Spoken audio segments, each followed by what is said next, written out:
So, very good evening and welcome to my YouTube channel. This is lecture number 6. This is lecture number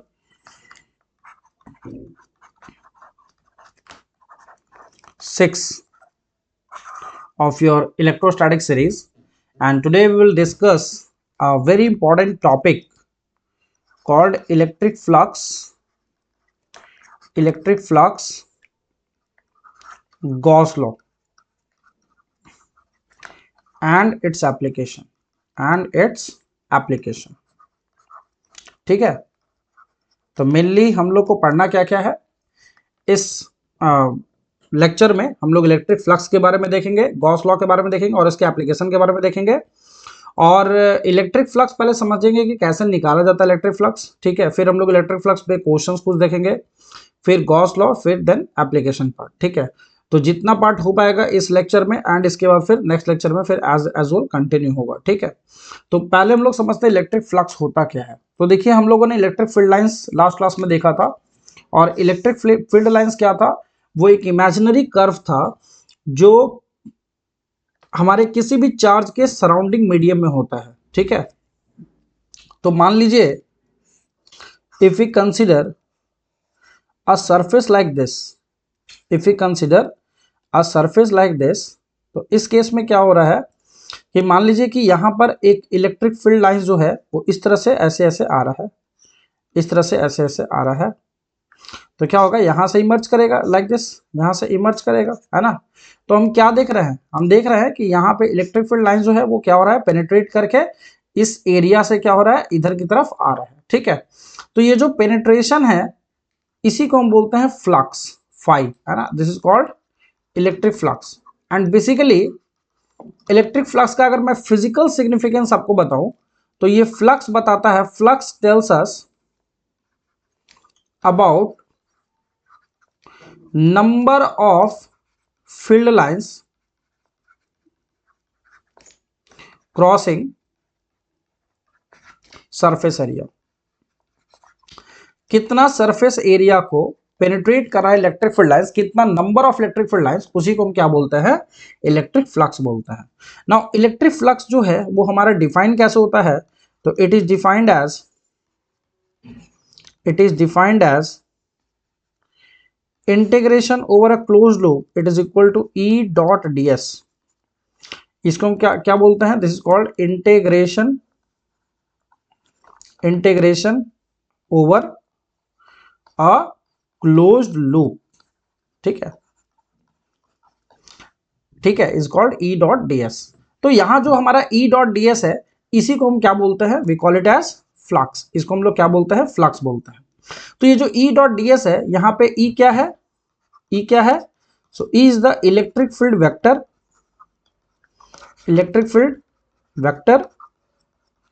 and ds क्या है, तो ds is your area vector. ds क्या है, area vector. तो थोड़ा पहले हम लोग एरिया वेक्टर समझते हैं कि एरिया वेक्टर होता क्या है। We have to understand about the area vector. तो एरिया वेक्टर क्या होता है, कोई सा भी प्लेन है, मान लीजिए इस तरह से प्लेन है, इस तरह से प्लेन है, तो इसका एरिया वेक्टर ऐसे ऊपर की तरफ होगा। This is the area vector, है ना। एरिया वेक्टर ऊपर की तरफ होगा, है ना। एरिया वेक्टर हमारा ऊपर की तरफ होगा। अब है क्या, ये चूंकि प्लेन है तो हमेशा सरफेस के नॉर्मल होता है एरिया वेक्टर। तो as we can understand, area vector ऊपर भी हो सकता है, एरिया वेक्टर नीचे भी हो सकता है। समझ रहे बात को, प्लेनर सरफेस के लिए एरिया वेक्टर ऊपर भी हो सकता है, एरिया वेक्टर नीचे भी हो सकता है। लेकिन अब इसी चीज में एक चीज समझते हैं कि अगर कोई क्लोज्ड हमारा इस तरह से अगर कोई सरफेस होगा, या इस तरह से क्लोज सरफेस है, तो आपको क्या दिख रहा है, इसमें क्या दिख रहा है, अगेन हमारा ये जो एरिया है ये कैसा है, अगेन प्लेन है, ये भी प्लेन है, ये सब भी प्लेन है।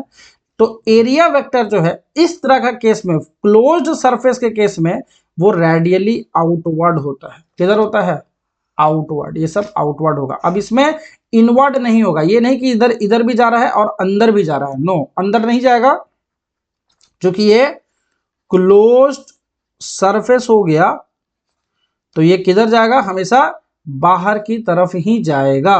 तो ये होता है हमारा area vector for closed surface. Planar surface के लिए होगा तो एरिया वेक्टर ऊपर भी ले सकते हैं एज वेल एज नीचे भी ले सकते हैं, समझ रहे हैं बात को।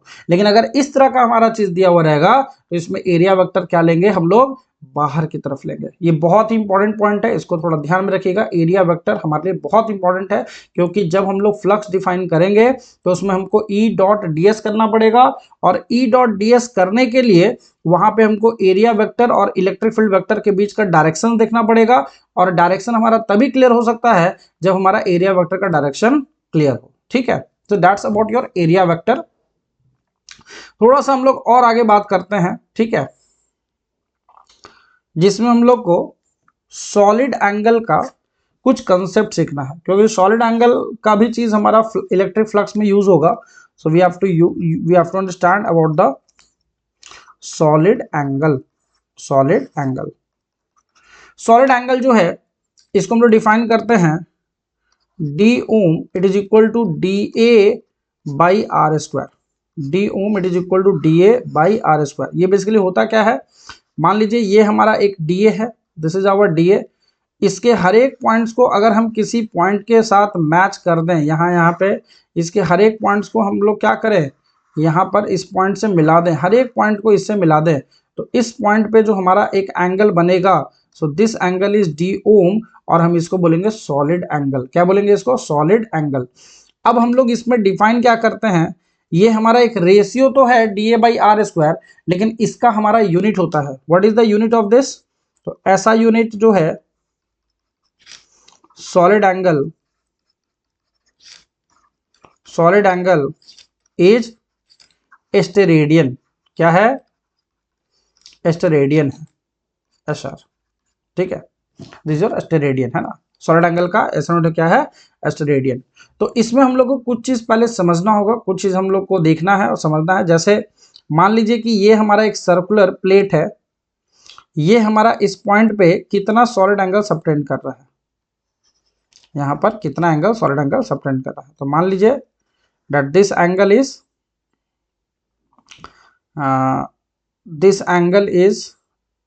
phi, this angle is, मान लीजिए टोटल एंगल फाई है, या मान लीजिए कि ये एंगल हमारा फाई है, हाफ एंगल क्या है, फाई। तो हम क्या कर रहे हैं, इसमें से थीटा एंगल पर एक स्मॉल एलिमेंट हम यहां पर ले रहे हैं, this is a small element, small element हम यहाँ पे ले रहे हैं इस तरह से, ये हमारा स्मॉल एलिमेंट है, ठीक है, ये हमारा स्मॉल एलिमेंट है थीटा एंगल पर, ये हमारा स्मॉल एलिमेंट, क्योंकि थीटा एंगल होगा तो ऊपर में भी होगा तो नीचे में भी होगा। तो अगर ये हमारा यहां से यहां देखें, this is if our capital r, तो ये कितना होगा, ये होगा आर साइन थीटा, और ये होगा r cos theta, r cos theta. तो अगर मुझे इसकी एरिया फाइंड करनी है कि what is the area of this, तो कैसे फाइंड करेंगे इसकी एरिया, तो डी ए जो है वो कितना हो जाएगा, इसकी एरिया क्या हो जाएगी, इसकी एरिया हो जाएगी 2 pi R sine theta into R D theta, ये हो जाएगी हमारी डी ए की वैल्यू, ठीक है। डी की वैल्यू जो है 2 pi R sine theta into R D theta, this is the value of D A, ठीक है। अब अगर हम लोग इसको इंटीग्रेट करना है, कहां से कहां इंटीग्रेट करना पड़ेगा, फ्रॉम 0 to 5, तो हमारा एरिया क्या हो जाएगा, what is the area of this, तो एरिया हो जाएगा 2 पाई आर स्क्वायर बाहर चला गया, साइन थीटा डी थीटा का integration from 0 to 5, so area is nothing but 2 pi r square, sine phi का इंटीग्रेशन क्या होगा, minus cos theta minus cos phi नहीं थीटा फ्रॉम 0 to 5, तो क्या हो जाएगा value? So area is nothing but 2 pi r square and then minus cos five है, तो क्या हो जाएगा?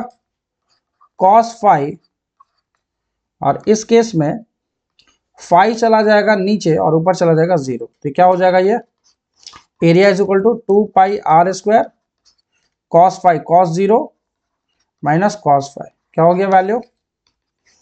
2 pi r square 1 minus cos five. तो इस वाले टर्म को हमको थोड़ा सा ध्यान रखना है, this is the value of area, है ना। तो एरिया जब हमको फाइंड करना होगा तो we can find according to this, और अगर हम एरिया बाई आर स्क्वायर कर दे तो हमको क्या मिल जाएगा? सॉलिड एंगल मिल जाएगा। सो solid angle is what?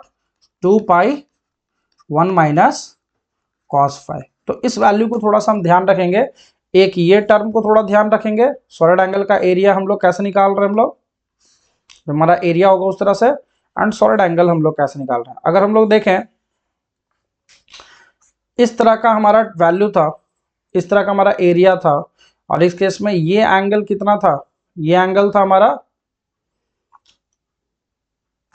Five था, टोटल एंगल क्या था? फाइव, हाफ एंगल था फाइव, तो ये हमारा एरिया मिल रहा था। अगर 0 से पाई बाई 2 करेंगे तब कौन सा एरिया मिल जाएगा?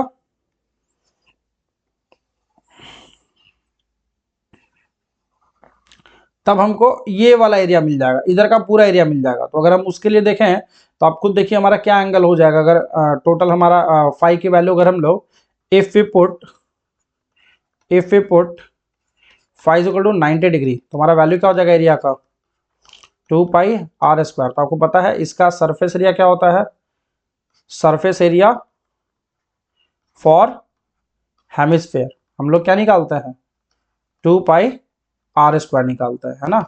और अगर इसी तरह से अगर हम लोग देखेंगे पूरा स्फेयर का, अगर देखेंगे तो पूरा स्फेयर का क्या हो जाएगा? सो पूरा स्फेयर का अगर हम एरिया देखेंगे तो इस केस में फाइव की वैल्यू कितना रखना पड़ेगा? 180 डिग्री। तो 2 पाई आर स्क्वायर पहले से है 1 माइनस कॉस 180 डिग्री, तो इसकी वैल्यू हो जाएगी -1, तो वैल्यू हो जाएगा 4 पाई आर स्क्वायर। अब एक बड़ा ही इंपॉर्टेंट पॉइंट है जिसको ध्यान रखना है, for any closed surface, for any closed surface solid angle at a point is 4 pi एस्टेरेडियन।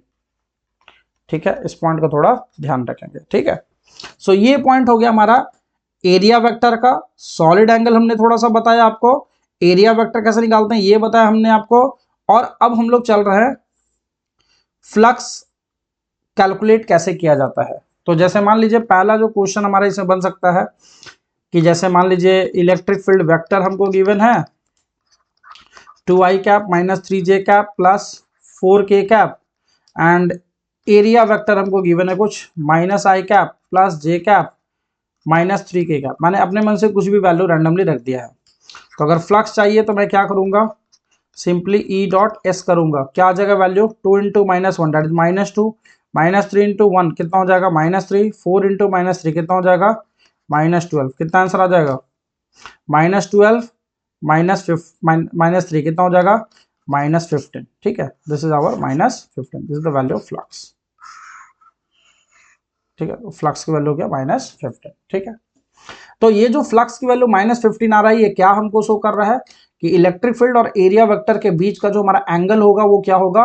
180 degree बने ऑब्ट्यूज एंगल जैसा होगा, that would be the value of flux, है ना। ये नेगेटिव साइन का बस इतना सिग्निफिकेंस है, और 15 हमको क्या बता रहा है? Number of field lines. ठीक है, नेक्स्ट हम लोग बात करते हैं about Gauss law. Gauss law क्या बोलता है?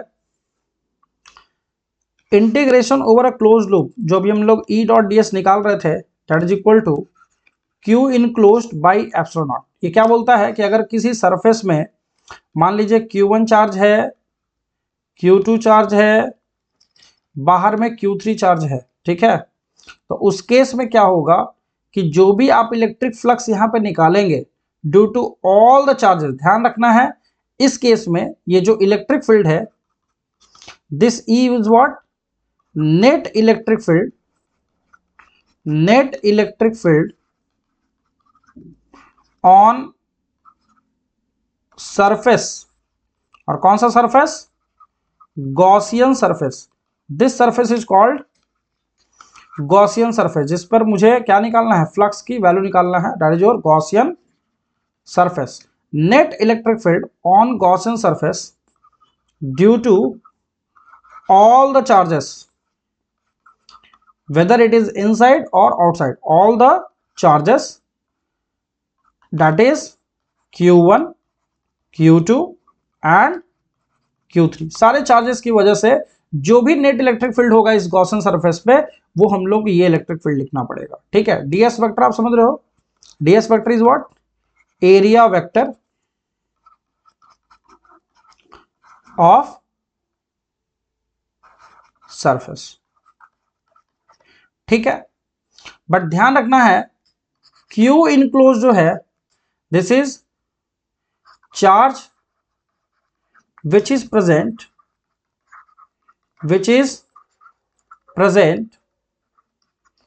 Only inside the surface, only inside the surface. So that means Q enclosed जो है वो सिर्फ जो चार्ज हमारा अंदर में प्रेजेंट होगा। तो अगर मान लीजिए एक सरफेस है, यहाँ पे मैं यहाँ पे चार्ज रख रहा हूँ Q1, यहाँ पे रख रहा हूँ Q2, यहाँ पे रख रहा हूँ Q3। ठीक है, तो what will be the value of flux? So flux is nothing but Q1 plus Q2 plus Q3 by epsilon. Simple सी बात है। जैसे मान लीजिए इसके अंदर में है -2 coulomb plus 1 coulomb plus 5 coulomb, और बाहर में है -5 कूलम्ब, सपोज करिए ऐसा हमको दिया हुआ है। तो अगर मुझे फ्लक्स लिखना रहेगा तो मैं फ्लक्स किसकी वजह से लिखूंगा? सिर्फ अंदर वाले चार्ज की वजह से। तो 5 + 1 6 में से 2 चला गया, कितना हो जाएगा? 4 कूलम्ब बाई एप्सिलॉन नॉट। और अगर आप इसकी वैल्यू रख दें तो फ्लक्स की वैल्यू होगा 4/8.85 इंटू 10⁻12। इसका मतलब आप इसको कैलकुलेट करेंगे, जो वैल्यू कैलकुलेट करके आएगा वो वैल्यू हो जाएगा हमारा फ्लक्स की value, that is number of field lines जो इस सरफेस को क्या कर रहा है? क्रॉस कर रहा है। समझ रहे बात को? ठीक है, ठीक है, that is net field lines, net electric field lines जो इसको क्रॉस कर रहा है। ठीक है, अब हमारा गॉस लॉ में बड़ा ही अच्छा क्वेश्चन बनता है, जिसमें हम लोग को एप्लीकेशन सीखना होता है, और प्लस गॉस लॉ का हमको क्या करना होता है? एप्लीकेशन करके उससे हम लोग गॉस लॉ से क्या करते हैं? फ्लक्स की वैल्यू निकालते हैं। तो पहले कुछ गॉस लॉ के हम एप्लीकेशंस देखेंगे, और फिर उसका नेक्स्ट लेक्चर्स में फिर हम लोग उसका क्या देखेंगे? कुछ क्वेश्चंस देखेंगे गॉस लॉ के। ठीक है, तो पहले कुछ इसके एप्लीकेशन समझते हैं। Application of Gauss law, application of Gauss law in finding electric field, finding electric field। अब ये जो टाइप का क्वेश्चन है, आपको याद होगा मैंने बताया था कि इलेक्ट्रिक फील्ड हम लोग और भी फाइंड करेंगे जब गॉस लॉ हम लोग पढ़ लेंगे। सो दिस इज दिस पार्ट, है ना, गॉस लॉ से कैसे हम लोग फाइंड करते हैं। तो बहुत सिंपल सा केस है। जैसे मान लेते हैं सबसे पहला, electric field due to charged hollow sphere,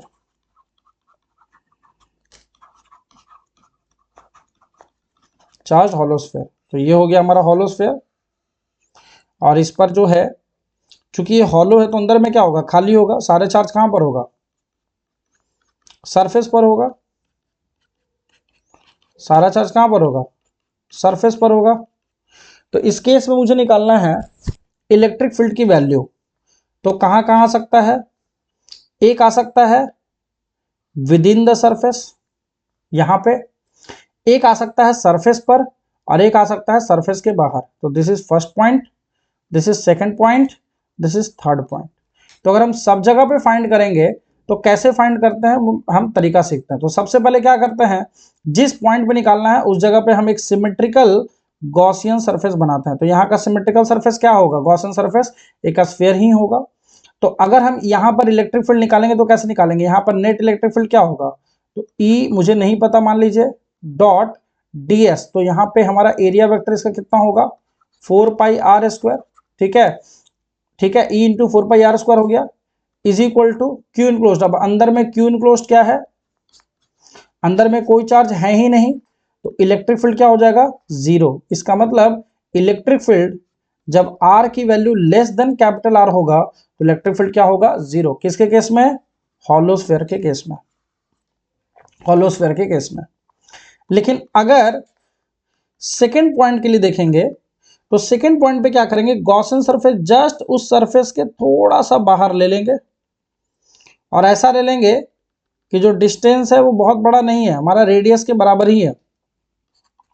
तो ई इंटू क्या लिखेंगे आप, 4π क्या r² इज इक्वल टू, अब जो चार्ज अंदर में है तो मान लीजिए कि टोटल का टोटल चार्ज क्या है, वहीं पे कैपिटल Q है बटा एप्सिलॉन नॉट। तो हमारा इलेक्ट्रिक फील्ड की वैल्यू क्या हो जाएगा, Q by 4π epsilon nought into r², जिसकी वैल्यू होती है KQ बाई r²। और ये कब है, जब r is equal to capital R है। This is for part number 2।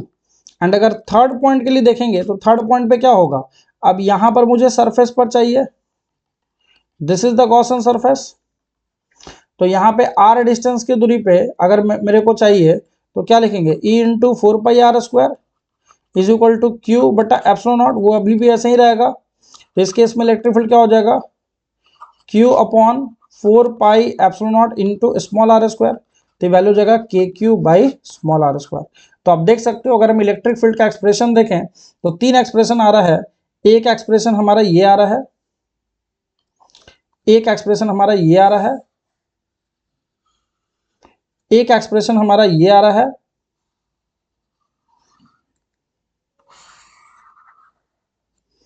एक एक्सप्रेशन हमारा ये आ रहा है,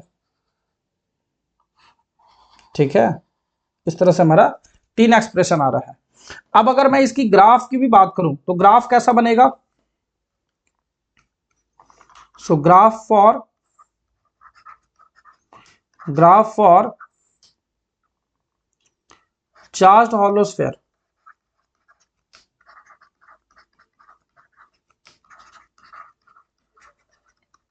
तो ये रहा हॉलोस्फेयर, और इससे हमको अगर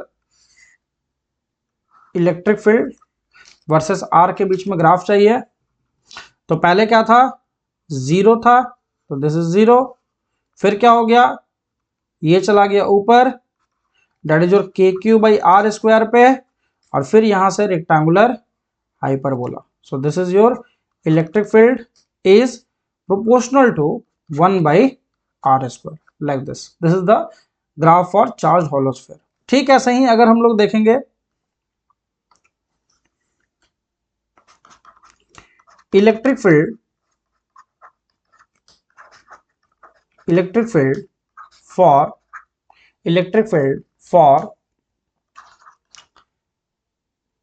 solid sphere having volume charge density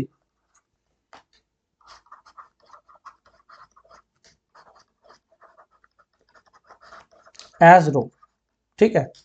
volume charge density क्या होता है, चार्ज अपॉन वॉल्यूम, ठीक है। तो ये हम लोग देखेंगे, बट पहले थोड़ा सा इधर देखते हैं कि हमारा क्या एक्सप्रेशन बन रहा है।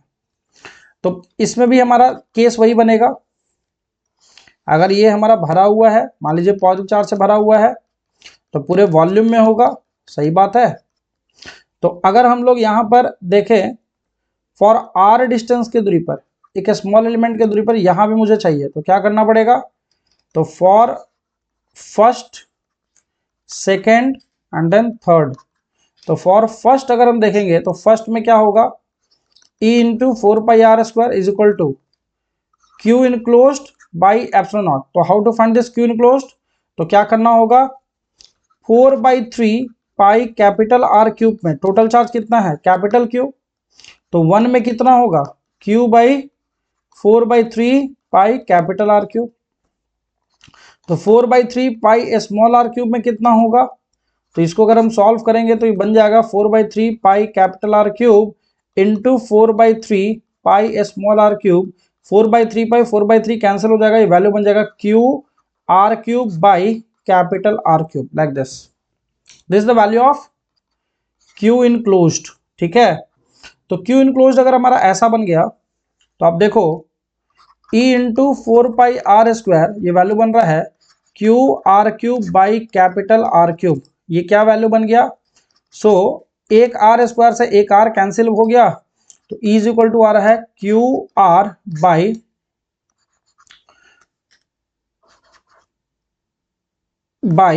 4 pi epsilon nought r cube. We can also write this as K Q are by capital are cube, like this. ठीक है, इसी चीज को हम एक और फॉर्म में लिख सकते हैं, this is for r less than capital r. तो एक तो हमारा एक्सप्रेशन ऐसा बन रहा है, एक तो एक्सप्रेशन हमारा ऐसा बन रहा है। इसी चीज को एक और तरीके से भी लिखा जा सकता है, E is equal to q are by 4/3 pi epsilon naught r cube into 3 लिख दे तो कोई दिक्कत नहीं है, और Q by 4/3 pi r cube जो है ये क्या बन जाएगा? ये बन जाएगा रो। तो रो r by 3 epsilon not. This is also the value of electric field inside the charge solid sphere. ठीक है, तो ये पॉइंट हमको थोड़ा ध्यान में रखना है। इस केस में क्या दिख रहा है? E is directly proportional to small r। ठीक है, फॉर पार्ट टू, तो इस केस में अगर यहां पर हमारा सॉलिड स्फीयर है और बाहर में मुझे चाहिए, इसे जस्ट थोड़ा सा बाहर मुझे चाहिए, तो मैं क्या करूंगा? अगर जस्ट थोड़ा सा बाहर मुझे चाहिए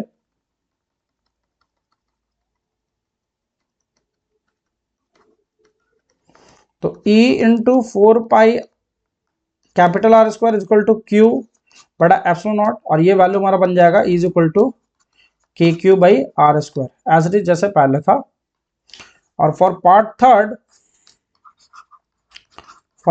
थर्ड, जब हमारा कोई चीज बाहर में है तो उस केस में क्या हो जाएगा? E into 4 pi r square is equal to q बटा एप्सिलॉन नॉट, और इलेक्ट्रिक फील्ड की वैल्यू हो जाएगा क्यू बटा 4 pi epsilon naught r square, that means k q by r square. और ये केस कब है?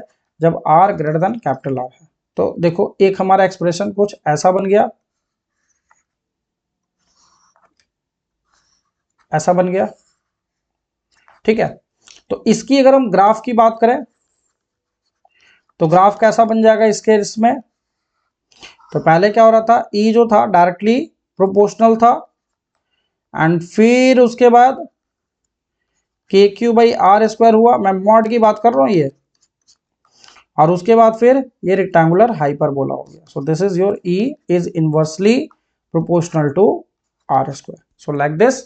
तो आज के हम लोग लेक्चर में सिर्फ यहीं तक रखेंगे, नेक्स्ट लेक्चर में हम लोग कंटिन्यू करेंगे यहाँ से ही, और नेक्स्ट लेक्चर में मैं इलेक्ट्रिक फील्ड और भी आपको बताऊंगा कि कैसे हम लोग इसका एप्लीकेशन करते हैं, एंड फिर हम लोग गॉस लॉ का यूज करके या फिर फ्लक्स कैसे निकालते हैं उसके भी कुछ क्वेश्चन देखेंगे। तो ये हमारा पार्ट नंबर 1 हो गया फॉर इलेक्ट्रिक फ्लक्स।